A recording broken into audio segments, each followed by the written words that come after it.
It is now 11, everyone. Time for Dragon Ball Super. Let's go ahead and get the formalities out of the way because this chapter dropped yesterday, but I didn't notice, so I want to go ahead and take care of that before I forget later this week and I get swept up with a whole bunch of other things because I will, in fact, be busy.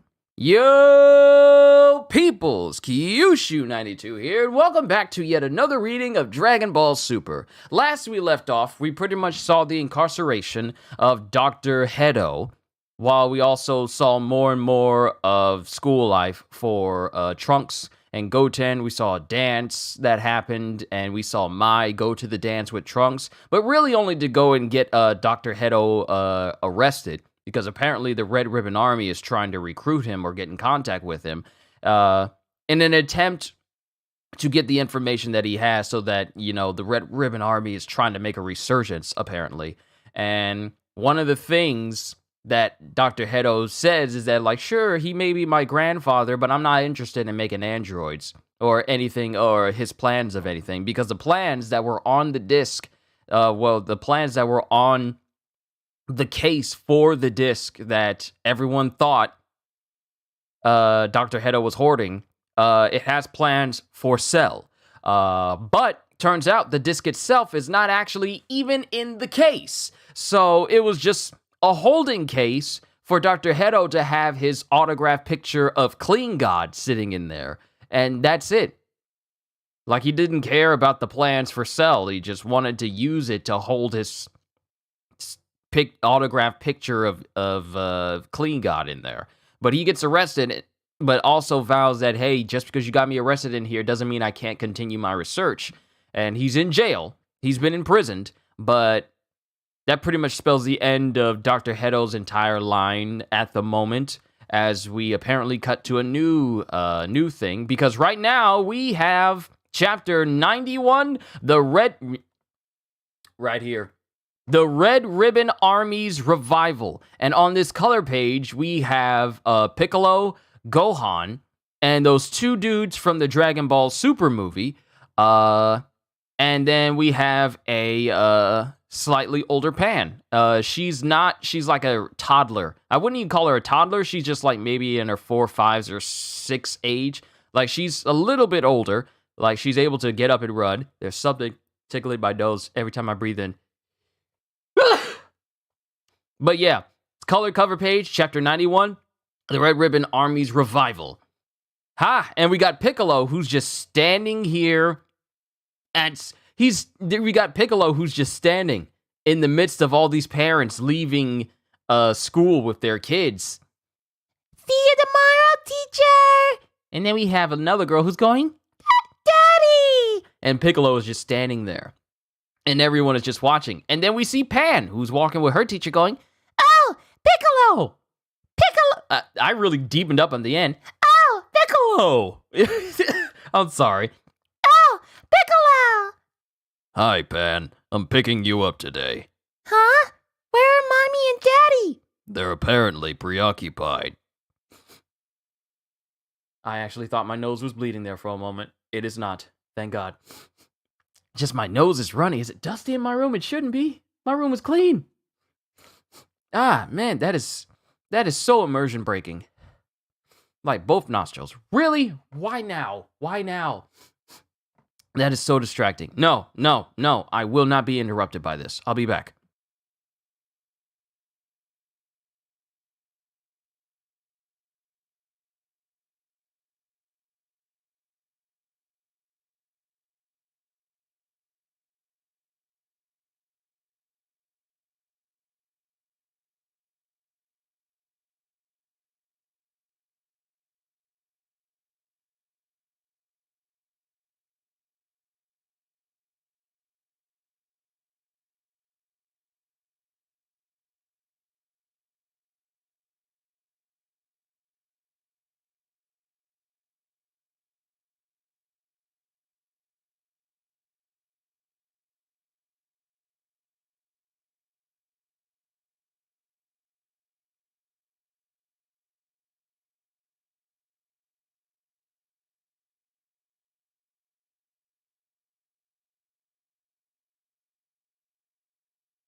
We ain't playing that today. My nose ain't messing with me today. We are not playing that. Not today. Not while I'm trying to read to y'all. But we have Pan, who's traveling with... I'm doing this whole page again. Oh, Piccolo! Hi, Pan. I'm picking you up today. Huh? Where are Mommy and Daddy? They're apparently preoccupied. What kind of parents don't make their kid their top priority? It's disgraceful. That's okay. I'm always glad to see you. Huh. And then Piccolo, who's really close to Pan, he just smiles and then just leads her away. Well, what now? We still have some time to kill. You could visit my place. Oh, let's go! And then Pan goes with Piccolo to his training grounds, and she's just like, you know, shadow boxing, but not really seriously. She's just playing around. Ha! Yeah! Evil's gonna be mopped up! Saiyaman is here! Saiyaman? Explain. The superheroes who Goten and Trunks turn into. That's their name. Playing hero, are they? There was a time when Gohan was into that. I'll never understand Saiyans. But then they weren't studying enough and then they weren't allowed to be heroes anymore. Grandma got so angry it was crazy. Chi-Chi did? So she's still one of those helicopter moms. I want to try all that too. Like be a superhero. And Pan is just looking at this frog, and she tries to catch it. And she continues to go after the frog as Piccolo goes, Hey, don't run too close to the cliff. and then the frog goes off the cliff, and Pan just jumps after the frog, jumping off the cliff. Hey! And he runs over and he looks down, and Pan is holding on to a branch, and she goes, Look, I got the froggy. She really scared me. and then it shows Pan just jumping back up to the cliff. What is with these Saiyans? All of these Saiyans. And she jumps up to the cliff. Back up to... She's holding on to a branch sticking out of the cliff, holding the frog in the other, and she just lifts and jumps back up to the top of the cliff. Can she fly? I can't remember. Can she fly? I haven't seen the Dragon Ball Super Hero movie. I haven't. So if there's references in this chapter, I'm probably not going to get it unless I watch the movie. But... You're pretty fearless, Pan. Do you want to be a superhero that badly? Why not let me train you? Wow, you mean it? Your father was around your age when I started teaching him how to fight. You might as well begin sooner than later. Yay! I'll mold you into the perfect little demon. And then as he takes off his training, his training hat and cloak, Pan jumps on his back and goes, Yay! Fun, fun! Hey, don't grab those. as Pan holds on to his antenna on his head. Yay, yay! I said knock that off, Pan. And then it cuts to the West Capitol Police HQ as we talk to pretty much the lady that's the head lady in charge who Krillin was talking to in the last chapter. The Red Ribbon Army was a diabolical paramilitary group that sought world domination. That was not the voice I gave her. The Red Ribbon Army was a diabolical paramilitary group that sought world domination. The world believed that the organization fizzled out about 30 years ago about the death of its first leader, Commander Red Ribbon. However, we know now that the commander's son, Magenta Ribbon, has been rebuilding the army. Isn't Magenta the president of Red Pharmaceuticals? Yes, that's the public face of the operation, which likely provides funding for the army. They want the incarcerated Dr. Hedo, the key to this revival effort. You know, the same Dr. Hedo that was pretty much the one bringing back dead people's relatives in order to serve as his own personal little army. Who is he exactly? Care to explain, Officer Krillin? Will do, ma'am. Hedo, who holds both a PhD and an MD, is a grandson of Dr. Giro, a scientist who once worked with the Red Ribbon Army. Hedo's father was Giro's second son, but when Hedo was only a child, both his parents died in an accident. Oh, wait. Yo. So Android, what is her name? What is the android's name? What is this android's name? Hold on.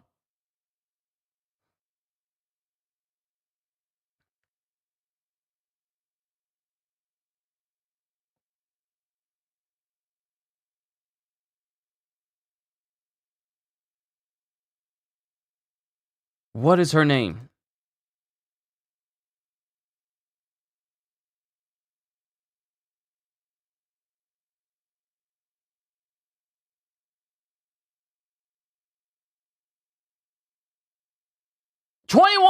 Android 21. I'm looking at this panel and it shows Dr. Giraud, but it shows the woman next to him whose name is Vami, and she looks she's the spitting image of Android 21. You know, the one that's in Dragon Ball Fighters, and she has like a Majin transformation. You know, the one that everyone was fawning over. Vami is basically, Android 21 is basically a replication android of Dr. Giraud's wife. What in the world? Hold up. So Vami, Android 21 is literally the android version of Dr. Giraud's wife, Vami. Okay, let me continue on here. Hedo's father was Jiro's second son, but when Hedo was only a child, both his parents died in an accident. The boy lived off his inheritance and proved to be a prodigy, earning his PhD at 14. However, he couldn't quite cut it in any labs or research organizations due to his quirky personality, so he used what was left of his inheritance to continue his research on his own. And then another officer, so why is the Red Ribbon Army so keen on bringing Hedo into the fold? Hedo inherited data on a bioorganic weapon from his grandfather. The whole world will be in trouble if this weapon ever sees the light of day. Isn't that right, officer? Yep. We have to put a stop to this plot, and Hedo already admitted that he's memorized the data for this weapon. Hedo has only 3 more months in prison. Make no mistake, the Red Ribbon Army will contact him the moment he's released. That's our chance to locate their base of operations and foil their ambitions. A chance we can't pass up. Roger that! Yes, ma'am! Red Pharmaceuticals. And we have this individual with a very high... We see Red Pharmaceuticals, and we see the same bee or wasp bot that Hedo says what was an upgrade to the ladybug he used to spy on Trunks and Mai at his school. It's flying towards the pharmaceuticals, and it appears right behind the dude as this man just walks into an office. Like the wasp bot, the bee bot, doesn't get inside, but the dude does, and he just goes into this office. Give me good news, Carmine. Where are we on this Hedo fella? Well, we've learned he's in prison at the moment. He can't well join us if he's in the clink. I think it might be a good idea that I gave this dude this voice. He can't very well join us if he's in the clink. You do realize we need what he's got to rebuild, yeah? Yes, sir. I assure you, Commander Magenta, we will grab Hedo 3 months from now when he gets out. That's what I like to hear. Don't screw this up, you hear me? My dear old pops couldn't see it through, but I'll make good on his dreams to conquer the world. Now we just cut to 3 months later. We are literally cutting to when Dr. Hedo gets out of prison.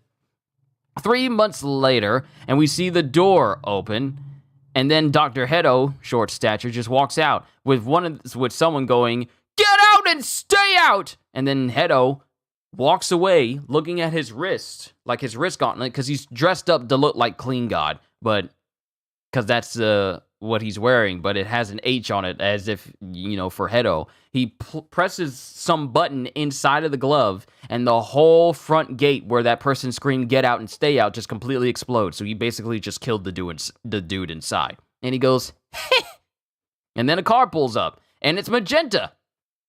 Dr. Hedo, I presume. Been expecting you. You can call me Magenta, president of Red Pharmaceuticals. Huh? You know me? How's that? I looked you up. Come again? I spotted your driver when he was spying on me at the athletic grounds. He seems fishy, so I had him tailed. How? Come, Hachimaru! And it's the same bee-bot that he used to, spy on things outside of the prison. And it flies to his shoulder. What am I looking at here? And it shows that Dr. Hedo's glove is kind of like almost liquid metal-like because it can metamorphose into different things, such as an entire viewing screen that he can look at. What am I looking at here? Meet my cyborg agent, a modified wasp. Okay, so it is a wasp. Hachimaru followed your driver up to his office and caught you two talking about me. The audio quality wasn't great, but I definitely heard some things about the Red Ribbon Army.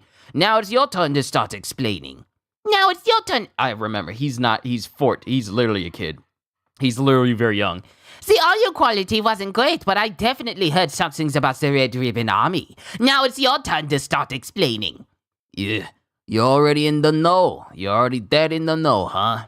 Fantastic. This'll save us the preamble. But first, why don't you hop in? See, my mother always told me not to get into cars with strange individuals, and this dude is all like, Sure, we got this little kid on the side of the road. How about you get in the car with me? like, already a bad sign. And he just gets in it. This wouldn't fly in America. He just gets in and drives away, and it turns out that Krillin was watching him the entire time. Hedo got into Magenta's car, just like we anticipated. Perfect. Follow them. We're ready to mobilize once we know where their secret base is. Get us that location, Officer Krillin. And Krillin, using his superhuman ability to, to be, fast, he runs up to the car and holds on to it as Magenta continues to talk to Dr. Hedo. My condolences regarding your granddad, Dr. Giraud. Huh? Whatever. I was still a kid when he passed. I never met him. Don't even know how he died. You don't say. Well, losing him was a big blow to the operation. That android tech of his was pure genius. By the by, I heard that as his grandson, you're just as, well, shall we say, passionate about android research. Well, what do you say? Want to follow in your granddad's footsteps and work with us? I get it. First came the genius Dr. Giraud, so now you're after the mega genius Dr. Hedo.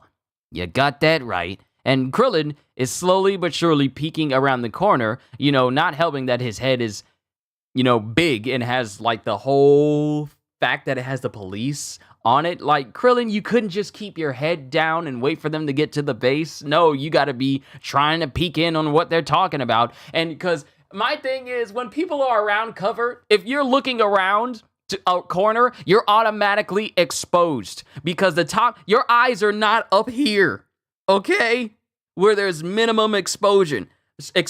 Your eyes are down here, which leaves that much extra sticking around the corner for you to be peeking around. You can't peek around a corner. You can't peek around the corner of a door this way because this side of it is exposed. You can't peek around a corner this way because all of this is exposed. And if you got a big head and you're wearing something, people will see you. People will see you. Krillin.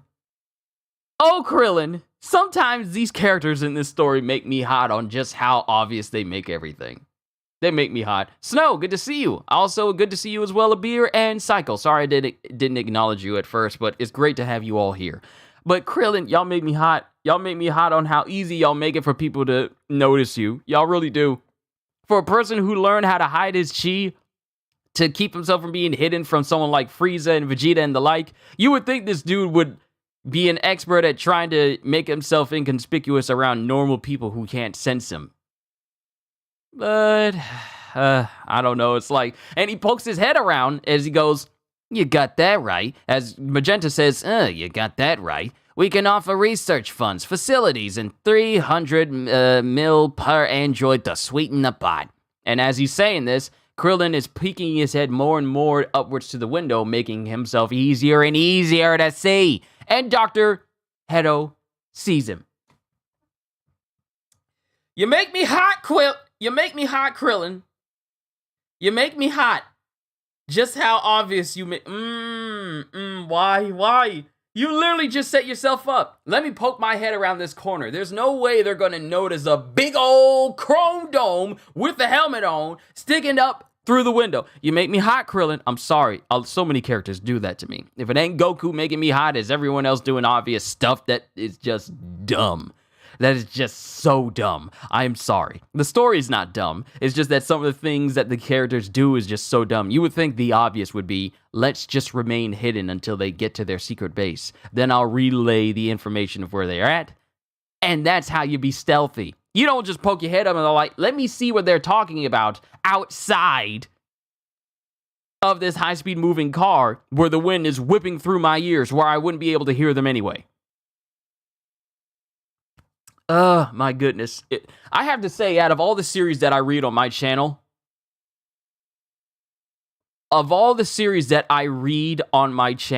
this is the only one that makes me so upset when I see characters doing dumb stuff.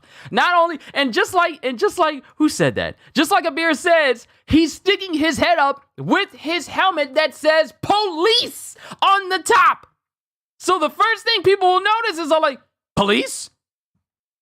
They don't even need to see you. They're going to see the helmet first. But Dr. Hedo sees him, and then he clicks a button on his wrist, and then he just lays back like he's chilling, going, I don't know. My parents didn't think much of my grandfather and his work with the Red Ribbon Army. Plus, you're still out to conquer the world. Oh, plus you're still out to conquer the world. My goal is the very opposite. And then we see Hachimaru. Flying up right behind Krillin, and he notices, and then he jumps out of the way to keep from getting hit. By Hachimaru. And he lands on top of wow. I am just now noticing the reason why Magenta's car has a big circular bump in the roof. It's for his driver, who has like a big pompadour hairstyle, to have room where it doesn't smash his hair in. That's the only reason why the car has a bump in the roof, so that the driver has room for his hair to be up in the air. It makes so much sense after seeing this indentation in the panel. But the car gets slammed by Hachimaru. Krillin dodges, and he's on the roof of it now. And Magenta looks back. Huh? You see, I'm a fan of powerful, awesome superheroes. Yeah, I know you're one of those hero fanatics. But listen, my goal is to take down some dangerous folks.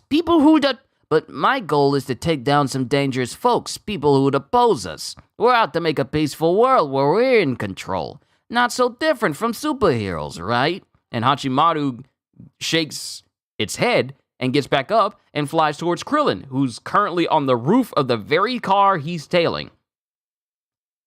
And Krillin is defending himself.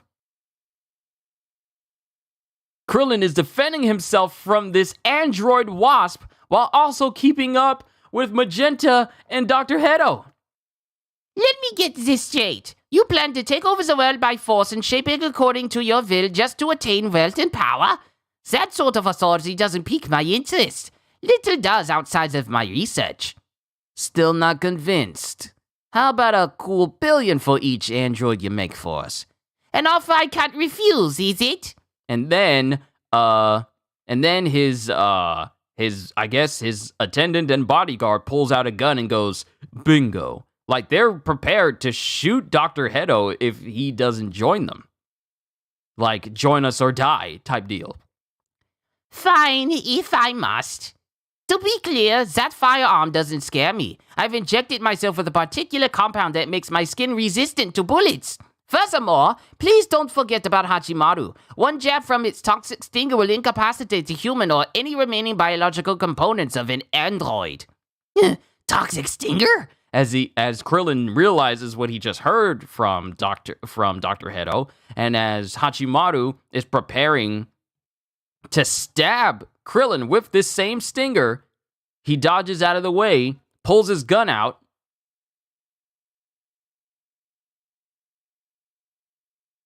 and shoots it. And then the same bug falls on the windshield, and it surprises the attendant. It surprises the attendant enough to cause him to literally spin the car out of control.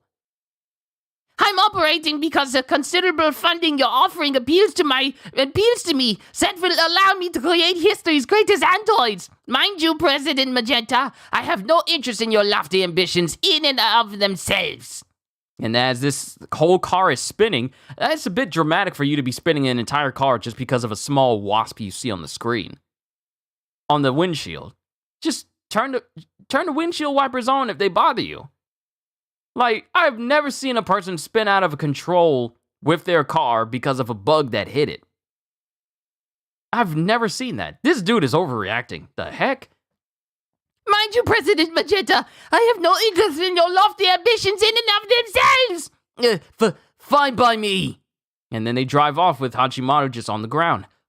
What in the world? All right, I forgot his name. His name is Carmine. Carmine just goes, what in the world? Come on, where'd you learn to drive, Carmine? Apologies, sir. So, who's the biggest obstacle in your path? The folks who took down Cell. Wasn't that Hercule? Not quite. He's involved for sure, but our investigation's focusing on one nasty cabal. A secret group all revolving around Bulma of Capsule Corporation. Capsule Corporation? I've Bulma's son to thank for my stint in prison. What a world, huh? I'll skip to the point then. We're thinking these guys are extraterrestrials. What? Like aliens? I guess that explains how they fly around and such. They're using the resources of Capsule Corp to plan a... What the heck? Okay, something just happened with this translation. Now, I'm reading from Viz, but it says they're using the resources of Capsule Corp to plan A. It says to plan A twice in this, so they're probably going to have to fix that. They're using it's really supposed to be just plan A once. They're using the resources of Capsule Corp to plan a full-scale invasion of Earth. Concocting evil schemes while pretending to be heroes! How nefarious! Majin Buu and King Piccolo are also part of this cabal. Sergeant Nuts, I can confirm the Red Ribbon Army's goal and Hedo's willingness to aid them. Well done. Stay on them. Seems like a job for superheroes. As Dr. Hedo calls Hachimaru and he beeps on, and then Magenta goes, so are you dead sure you can whip up some androids to beat these creeps? A foolish question. As it cuts to Hachimaru, whose stinger opens up and it turns into a full-on jet engine as it speeds towards Krillin and knocks him off the car.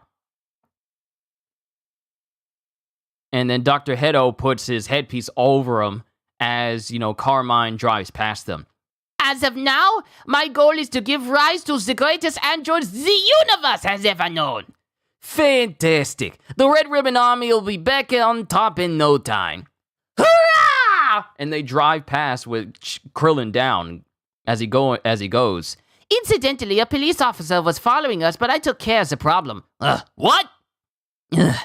Sergeant Nuts, I've lost them. Sorry. How could you, Krillin? It's like, you really put yourself in that situation the moment you exposed that big old head of yours. Wow! We're just skipping ahead we're skipping ahead in time.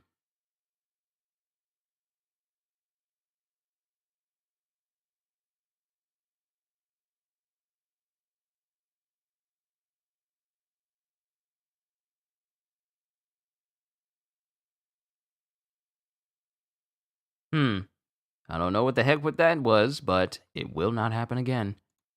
Yeah, that was random to come back to. We're just skipping ahead. We first skipped ahead all the way into Goten and Trunks' teenage years in high school. Now we skip half a year later. We skip half a year later as we see a slightly older Pan, still training with Piccolo. And she's huffing and puffing. Ready to call it a day? And then she launches at Piccolo. And he prepares to hit her, and she jumps over him. And she jumps over, and she kicks off, and she manages to... She tries to kick him, and she goes, Hi-ya! And then Piccolo sees this, and she gets launched back into, like, a nearby stone base. Because he just backhands her and she gets knocked into it. Owie. You okay? Yeah, I'm fine. That's all for today. Okay. And then she just goes over to her backpack and just gets some water. Here, water. How thoughtful of you, Pan. And they both just sit down and chill, drinking some water. Pan looks so precious here.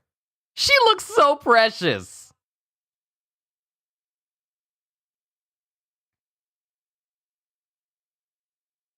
And then when they're done, she goes, "Pah!" I think you have more talent I think you have more talent for this than your father. But I want to learn how to shoot Kikoho. Blast from my hands and stuff.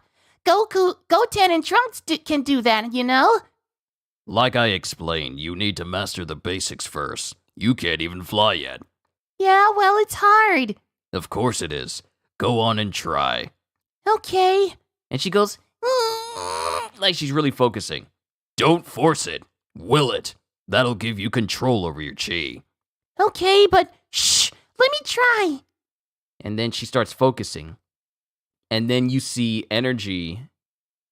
Then you see like energy going around her. And then her feet look like it's lifting up, but it's really her just standing on her tiptoes, trying to force it still. Nope, can't. Well, no need to rush it. You're only 3. You've got plenty of time. I thought she was older. She's only 3 years old. So she was 2 when she jumped off the cliff to grab the frog. She was 2 years old. Actually, she was 2 years old, and she's 3, doing all this. You're only 3. You got plenty of time. Plus, given your Saiyan genes, once you get it, you'll get it for good. Piccolo? I heard that Daddy could be stronger than Grandpa if he wanted to be. Is that true? Grandpa? Oh, Goku. We haven't heard about Goku ever since they got one shot by Black Frieza during the whole Granola arc. And then we cut to many years later where we're just focusing on Goten and Trunks. We haven't heard about Goku and company in so long! I heard that Daddy could be stronger than Grandpa if he wanted to be. Is that true? Grandpa? Oh, Goku. Yeah, that's right. Maybe. Well, yeah, that's right. Well, maybe not right now. I've never even seen Daddy in a fight. Only because there's no need. He'd fight if push came to shove. And then she starts to get her backpack on. And then Piccolo goes, Can I take you home? Nah, I can go home alone. Sure. Bye-bye, Piccolo! And then she just speeds off, like light speeds off, and she starts running. And then Piccolo's just standing there smiling with his arms crossed. And then it cuts to Pan, who's literally just doing acrobatics running through the roof at high speeds. So even though she can't fly, she can move for her to be 3 years old. The next morning, and it cuts to Piccolo, who's sitting on top of an upper half of a mountain, floating and levitating. I guess he's levitating the entire thing with him, the entire platform with him. It's a big chunk. And then his ears prick up because apparently a phone's going off. And he hears it and he goes, and then he lowers back down and he goes over to the little phone as someone's calling him. What is it, Videl? Ah, good morning, Piccolo. You busy this afternoon? Why? I'm always busy. Training. What do you need? Well, there's a tourney for the martial arts class I teach. And then it cuts to Piccolo changing out of his training clothes and going inside of his home. So I was wondering if you could pick up Pan from preschool. Can't Gohan do it? He's been shut away in his office for days, toiling away at a research report he's got to present soon. Again? That idiot, I swear. Please, Piccolo? Fine. Thanks, you're the best. At 1 o'clock sharp then, and I'll be sure to buy you a tasty treat as thanks. I only drink water. No food. You know this. Right. Duh. Then how about another adorable plushie? And Piccolo doesn't say anything as she goes, Thanks a million. and then turns off the phone. Hey, wait! And we see that there's numerous plushies inside of his room because of all the numerous times that Videl needed Piccolo for something. Telling you she rolled a crit? She rolls a crit for agility, 100%. Pan has her agility stats always rolling 20s. But we see Piccolo's side of the house, and there's numerous plushies, as I said, probably from the other times that Videl needed his help with something. And since he doesn't eat food, this is like payment. Why plushies? Then it cuts to Piccolo, who walks outside of his house. I really need to give him a piece of my mind. And then Piccolo just flies off. Then we get to Gohan's house. And it's Gohan on a laptop just typing away like crazy, glasses and everything. And Piccolo is at his door as he's, dragging his finger across the glass. And that surprises Gohan. Oh, Piccolo, I heard Videl asked you to pick up, I hear Videl asked you pick up Pan again. I might be reading that sentence weirdly. I hear Videl asks you to, I feel like it should be, I hear Videl asks you to pick up Pan again. I feel like it should be that. I hear Videl asks you to pick up Pan again. Thanks for helping out. Enough. What are you up to that's so important, huh? If you must know, my report on insects concerns a fascinating Formicidae find. When these ants sense danger, they glow and transform like Super Saiyans, like Super Saiyans, you might say. Forget your stupid Saiyans. That's not the point. I'm asking you why this crap takes priority over picking up your kid. I mean, we've got you to help out, right, Piccolo? He's not answering the question. He's not answering the question. He's saying like, well, we have you to help out. No, you're not answering his question. Why is your schoolwork more important than picking up your daughter? Saying that we have Piccolo to help us with that does not answer the question of why it's more important than picking up your daughter. These Saiyans, Lord, these Saiyans, they're dense, Beerus. They are so dense, Beerus. Please, help them see. Well, actually, Beerus doesn't care. But please, help them see, Lord. You're not answering the question. I'm asking you why this crap takes priority over picking up your kid. I mean, we've got you to help out, right, Piccolo? And it irks me so much that these characters don't call out these Saiyans and their nonchalance to the obvious, and they just dismiss it or they try to deflect. It irks me that they don't, I'd be that one saying no, you ain't answering my question. Why aren't you taking care of your daughter? Why aren't you picking up your daughter? I would have, these Saiyans. Oh my goodness, these Saiyans! Ugh. Would it kill you to train once in a while? Who knows when the next great evil will rise up? What? There are still evildoers? There are still evildoers out there? Besides, no matter the threat, we've got Dad and Vegeta. And in an instant, he sees Piccolo try to hit him full force with an elbow. You didn't think I've gotten that rusty, did you? And then it shows him immediately getting bodied in the stomach by Piccolo. Yeah, he's gotten that rusty. Oh! You've been slacking. And then with a wave of his hand, Piccolo transforms Gohan's clothes into his training gear again. And it's weighted clothes. Remember, these are weighted clothes. And Gohan immediately falls over because he goes heavy. I bet that outfit brings back memories. It might be hard to write my report like this. Stop whining. I agreed to pick up your daughter. Thank you. Seriously. We'll have to send you another plushie. I don't want another one. I've never said I like those fuzzy things. The nerve. As Piccolo flies off. It's like they put so much on Piccolo.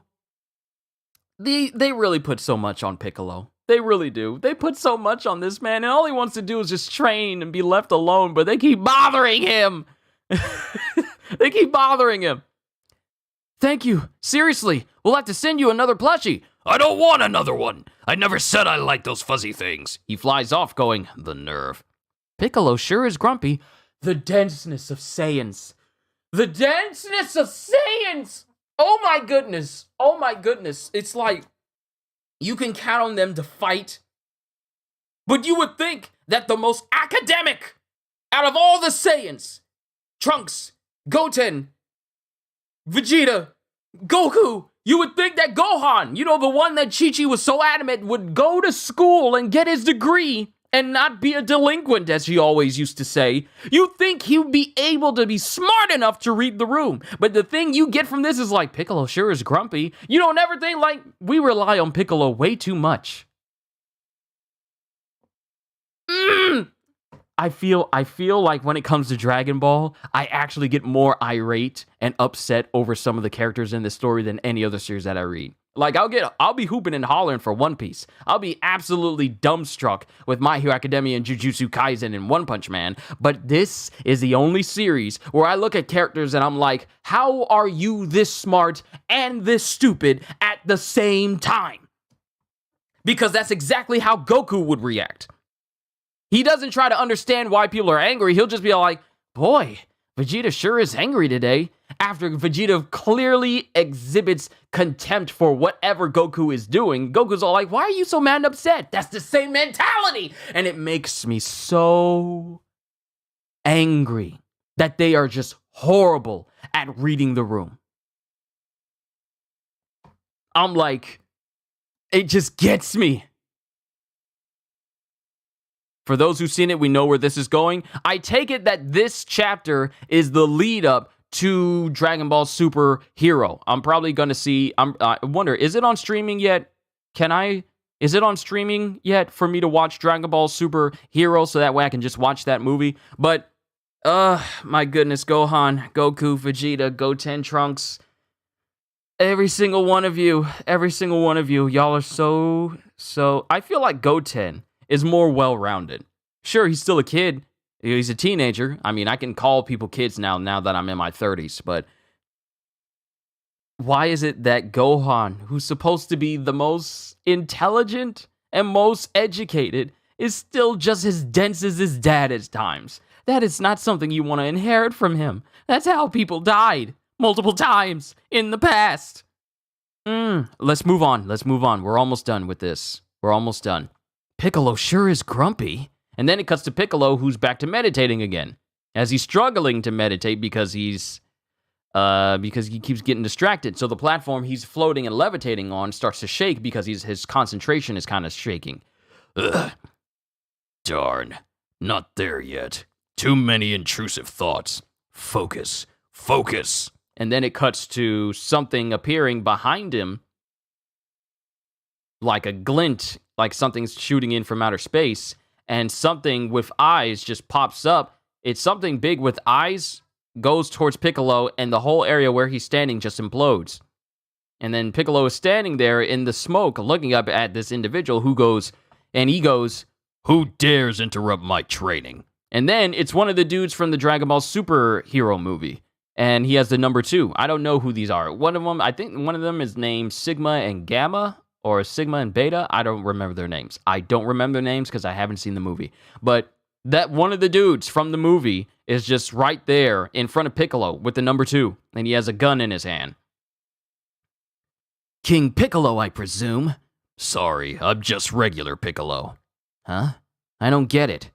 Look, it's a long story, but who are you meant to be? Some old-timey hero? I prefer retro if you don't mind. And I'm sorry to say, my true identity... And he poses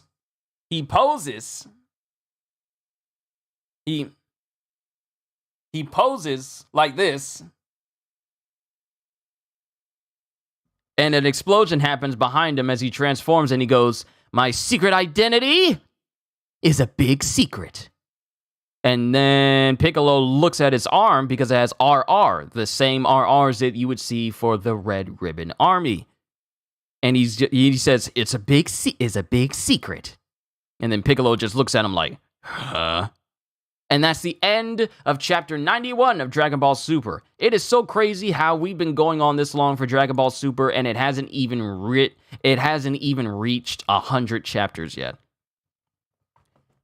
Your Piccolo voice almost sounded spot on. Thank you, Psycho. But that's it for this chapter. So what did we learn from this chapter? 1. Krillin is absolute trash at trying to sneak because his head is big and you should not be. He's just horrible at sneaking. What do you think is going to happen if you're on a car where people are close to the window?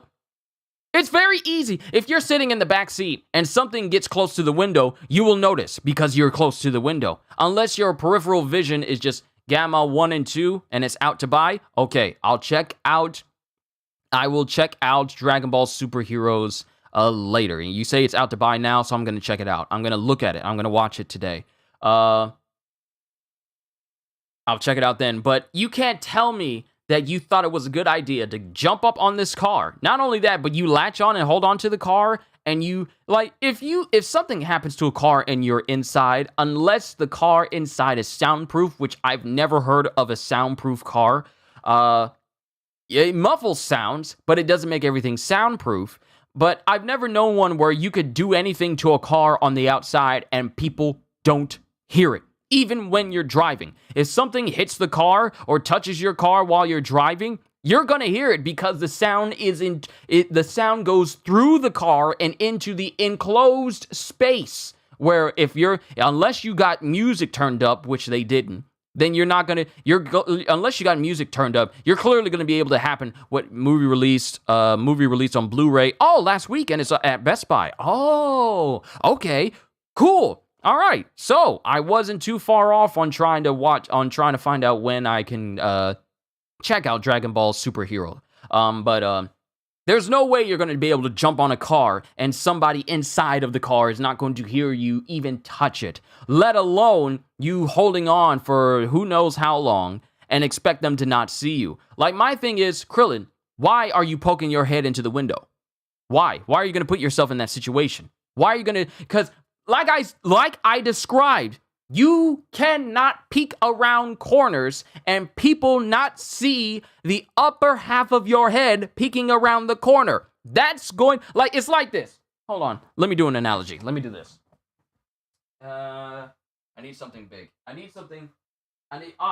here. I'll use my trumpet case as an example. So, for example... If I'm going to peek around the corner, what is the first thing that you see?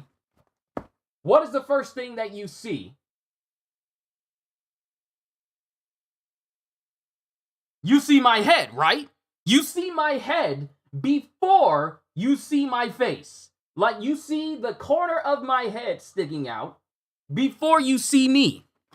So my thing is, why did he think that he was still going to be inconspicuous just poking around the corner?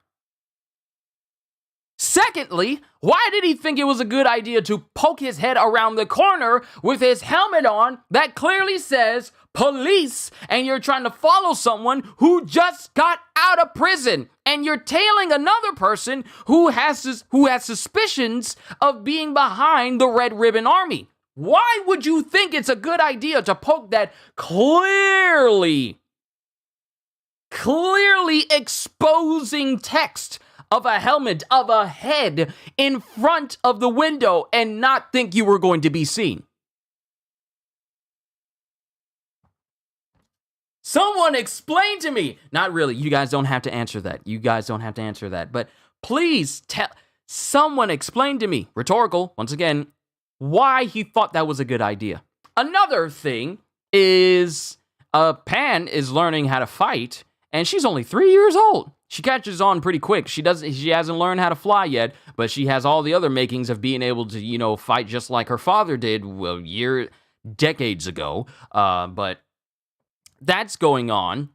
Dr. Hedo is being recruited by the son of the Red Ribbon Army's former leader into trying to revive the entire Red Ribbon Army, and they have suspicions that Capsule Corps and Bulma and company are threatening to, take over the entire planet, using that as a way to convince Dr. Hedo to join them. They don't realize all the good that Bulma and company have done for the planet over everything. I really don't think they understand that if they were to attempt to try and get rid of Goku, Vegeta, and company, they pretty much eliminate the only way for the world to be safe at any given time. because of all the threats that we've seen in the past. I mean, we have Black Frieza out there, who was stronger, and I say was stronger at the time than both Goku and Vegeta, who were using the highest forms and highest transformations that they've ever achieved in the entirety of the series. He's out there. You get rid of Goku and Vegeta and pretty much everyone else, you pretty much doom the world to oblivion from any other force. And it's like, oh, so you're just going to rule the world? And that's it? And you think the world is going to be fine if Black Frieza still exists out there? So, they're oblivious to the real dangers of the universe. I mean, we have Moro, a person who's basically Galactus and consumes planet on the regular before he was completely destroyed by Goku. All these threats that have happened to Earth and the entire universe. And these people don't realize that the people, they're barking up the wrong tree.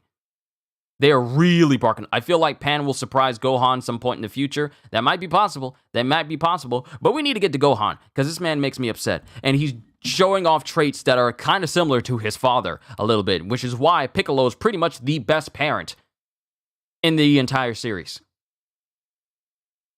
He's an alien, and he's a far better parent than the people who have been charging him to take care of their kids. Ain't that crazy? Piccolo was a better father to Gohan than Goku was, and Piccolo is a better caretaker to Pan than Gohan is.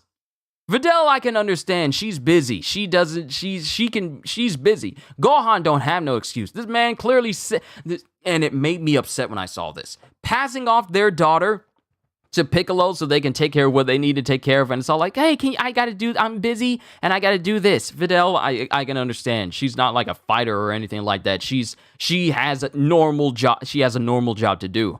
Gohan, on the other hand, he literally has no excuse why he can't watch his daughter and do his paper at the same time. I mean, he's getting that sort of nonchalance just like his dad a little bit. Because the moment he said, like, how come you're prioritizing this over your own kid? Over picking up your own child from school. And then his response was, well, we have you, Piccolo. That's not an answer to the question. Why are you prioritizing what you want to do over picking up your own daughter from school? Why? And then the best answer you can give is like, well, we got you, so I didn't think there was an issue with it. It's like, no, Piccolo is no one's servant. He likes to just be by himself and train. Y'all keep calling him up because y'all can't commit. It's like, these people, all these Saiyans, they made me hot. They really do. With just their overall mannerisms to just normal stuff. Things that require common sense, and their response is all like, well, we got you to do that. So it's like, Piccolo's not a servant. He's not their maid. Oh, you feel like Pan will surpass Gohan some point in the future? That remains to be seen. Piccolo technically raised Goten and Trunks a little bit. See? Piccolo out here taking care of everybody's kids better than the parents. How does that work? Piccolo was there to really take care of Pan from time to time. Sometimes it was Beerus, but it wasn't really all that often. I believe Beerus was taking care of Pan when the whole Dragon Ball Super Broly movie was out. So, Beerus is a good caretaker as well. He's kind of chill like that. But Piccolo's been taking care of everybody kids. Except for Android 18s. Except for Marin. That's the only exception. But it's like, he did train them during the Buu Saga and looked out for them. Yeah, Piccolo has been a better father figure than the actual fathers of this story. And Gohan is looking like he's going to be measuring up in the same league of his dad as like, you know what? You could do better as a dad. Vegeta and Goku. Goku's actually the worst example. We all know this. He's the worst example. He's the worst example of a father. Because, mind you, he does love his son, but when it comes to prioritizing fighting and literally anything else that has to do with his family, he's going to prioritize fighting, and that is put him at odds with even his own wife, and it makes everyone look at him like, you're a horrible dad. You're a very horrible dad. The dude don't even know what kissing his wife is meant to symbolize. At all. He doesn't know. That's how oblivious he is to literally life as a person with a spouse. All Vegeta did was child abuse, backhanded Trunks. Look. We could be here all day talking about. We could be here, and this is going on for an hour. We could literally be here all day talking about how inadequate of fathers Vegeta, Goku, and Gohan are starting to look like a little bit. Gohan is not there yet. Let me say this. It's just this one moment just made me look at him like, I don't like how you put that, but Gohan is not in that tier of these dudes are horrible fathers. It's just that one sentence just made me think like, oh, so that's how you view Piccolo now. If you don't feel like going to pick up your daughter, just call up Piccolo and do it. So it's like, I don't know, Gohan. You might need to look at your previous father figures and make sure you don't turn out like them. But I don't know. But that's going on. Piccolo is taking care of Pan, training Pan. Like, a lot of time has passed. Like, the beginning of the chapter is talking about how Dr. Hedo the beginning of the chapter was Piccolo taking care of Pan. And then it talked about Dr. Hedo being imprisoned, and then it cuts to 3 months later. Then it cuts to half a year later. So much time just passes within this singular chapter. We see Magenta, Dr. Hedo. Krillin failed to be a good police officer in this one moment. Pan training with Piccolo. Piccolo reprimanding Gohan. Flying off and then encountering one of the Gamma dudes, Gamma 2, apparently, as you said, as he, appears right in front of Piccolo. So, it's going to be interesting to see where the story goes from here. I will be honest, I did enjoy this chapter, but just, can we get a movie review stream after you watch it, or Discord discussion? Sure, I could talk about it on Discord. I can talk about it on Discord, but I'll see. I'll let you guys know. Because I will put it in the Dragon Ball Super section of the Discord as well. But overall, I enjoyed this chapter, but these moments where these people have been doing very dumb things or said very dumb things, it's like, how are y'all the protectors of Earth? And y'all just respond in the most dumbest way possible and do dumb things. I'm just wondering. Gohan's reaction to Piccolo would be like, well, we have you. And it's like, no, don't say that to a person who owes you nothing to take care of his daughter for the rest of his life until you feel like, I'm doing the paper, I gotta focus. And it's like, your paper is on ants. Your paper is on ants that transform. That's really the biggest thing you want to take away from this. It's like, I have a really cool paper that's about ants. And it's like, your paper on ants is far more important than picking up your daughter? Really, dude?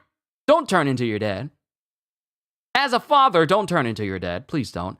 But we'll have to see what happens in the next chapter, which apparently doesn't drop until next month. We're getting like literal monthly chapters at this point for Dragon Ball Super. I did enjoy it, but just seeing these people do dumb things in this chapter just makes me wonder, like, how have we rested the safety of this world in your hands?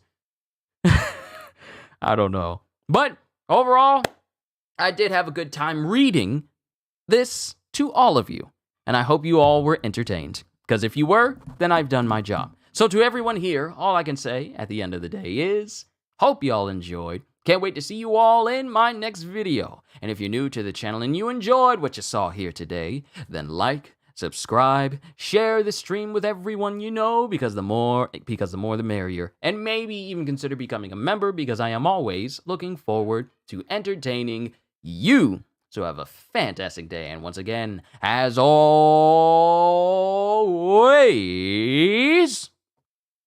later, peoples. Yes, I know the Dragon Ball Super logo isn't down there in the bottom, but you guys already knew where you were getting to.